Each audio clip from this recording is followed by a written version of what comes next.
suis ici pour le compte de la République démocratique du Congo, à travers aussi la province que nous avons représentée. Bien évidemment, ce sommet pour nous, nous avons trouvé ça comme une opportunité à toute la jeunesse congolaise, à toute la jeunesse d'ici de Kivu.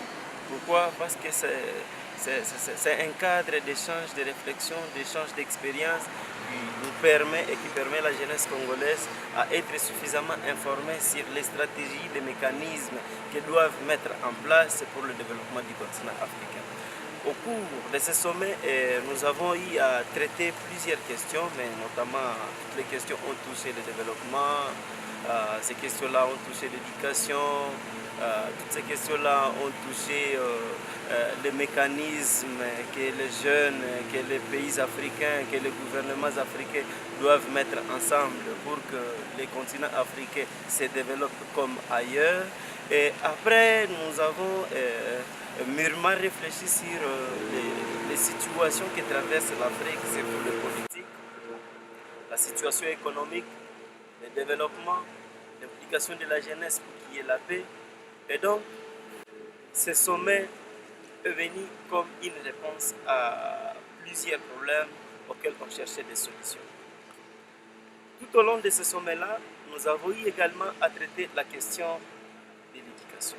Ce qui est vrai est que les pays africains ont connu des situations qui ne sont pas facilement justifiables.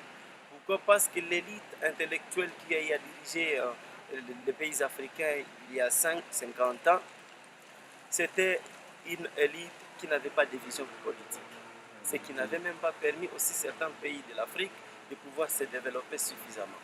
Nous avons eu à toucher la question aussi de l'éducation. Vous voyez, en Afrique, on a tendance à considérer que l'éducation en vrac répond aux réalités actuelles, ce qui est paradoxal. Et donc, nous avons mis en place une stratégie que l'éducation technique et professionnelle serait un atout pour l'Afrique, pour les pays africains, pour que le système aussi éducatif se développe et tienne compte des réalités de la société. À part cela, nous avons touché la question du développement.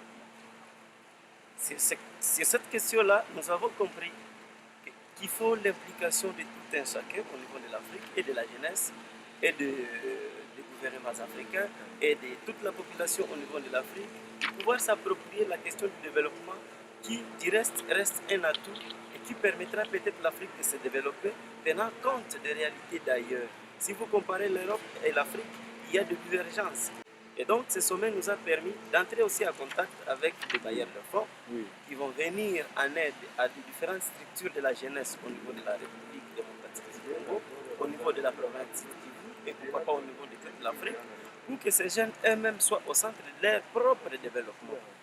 Et on a eu à montrer avec les jeunes, avec les participants au sommet, combien les jeunes doivent maintenant être responsables de leur propre avenir, à s'approprier le développement de l'Afrique, à s'approprier à toutes les questions qui les concernent dans les pays respectifs. On ne peut pas parler du développement quand il n'y a pas aussi la démocratie, quand il n'y a pas l'alternance. On ne peut pas parler du développement quand le pouvoir public ne sait pas aussi s'approprier les problèmes de la société. Et donc, pour la question de la République démocratique du Congo, c'est vrai, nous sommes dans une phase préélectorale et la République démocratique du Congo aspire à organiser des élections. Et pour moi, je trouve dans le cadre de ce sommet, c'est aussi une innovation. Pour le cadre de la République démocratique du Congo, aussi c'est une innovation quand la CENI. C'est-à-dire qu'il y a des institutions d'appui à la démocratie comme la CENI, des organisations des droits de l'homme, la société civile. Donc ce sont toutes ces institutions-là qui accompagnent aussi le pouvoir public à être suffisamment responsable. Pour la question de la RDC et des élections, et donc moi je trouve que ce sommet, c'est aussi une interpellation à toute la jeunesse. Parce qu'il y a de ces jeunes-là au niveau de l'Afrique qui oublient qu'ils doivent aussi prendre position pour certaines questions politiques et qui matérialiseraient la démocratie dans leur propre pays respectif. Et donc, les élections, c'est une opportunité aussi pour les jeunes et que j'appelle d'ailleurs de pouvoir capitaliser cette occasion qui, au niveau de la jeunesse, c'est une opportunité. Donc chaque jeune doit faire voir combien il doit aussi donner sa part pour le développement de la République démocratique du Congo. D'accompagner aussi la CENI qui prend les élections, qui est dans les processus d'organisation des élections et que ces jeunes-là comprennent aussi qu'eux-mêmes peuvent aussi changer. Parce que c'est à travers les élections que tout un peuple exprime sa souveraineté. Et donc, ces élections pour la République démocratique du Congo, c'est vraiment capital et que les jeunes s'approprient ces élections, participent suffisamment à ces élections pour que demain l'on dise que la République démocratique du Congo continue à se développer à cause de l'implication de la jeunesse congolaise. Je n'ai pas de message à part leur dire qu'ils doivent aussi capitaliser des opportunités, entrer en contact avec le monde extérieur, qui va permettre aussi le développement d'abord de notre province Sud Kivu, aussi de la République démocratique du Congo, de capitaliser aussi cette question politique des élections qui est en cours d'organisation en RDC. Pourquoi? Parce que c'est à travers ça qu'on peut dire que la population, le peuple congolais, la jeunesse congolaise et à tous les niveaux dans notre pays, tous nous acceptons que nous avons besoin de développement, nous avons besoin de changement. Et donc, un message particulier, c'est un message aussi d'apaisement et d'appel à la population, à la jeunesse de s'approprier le développement qui est une question de toute la population.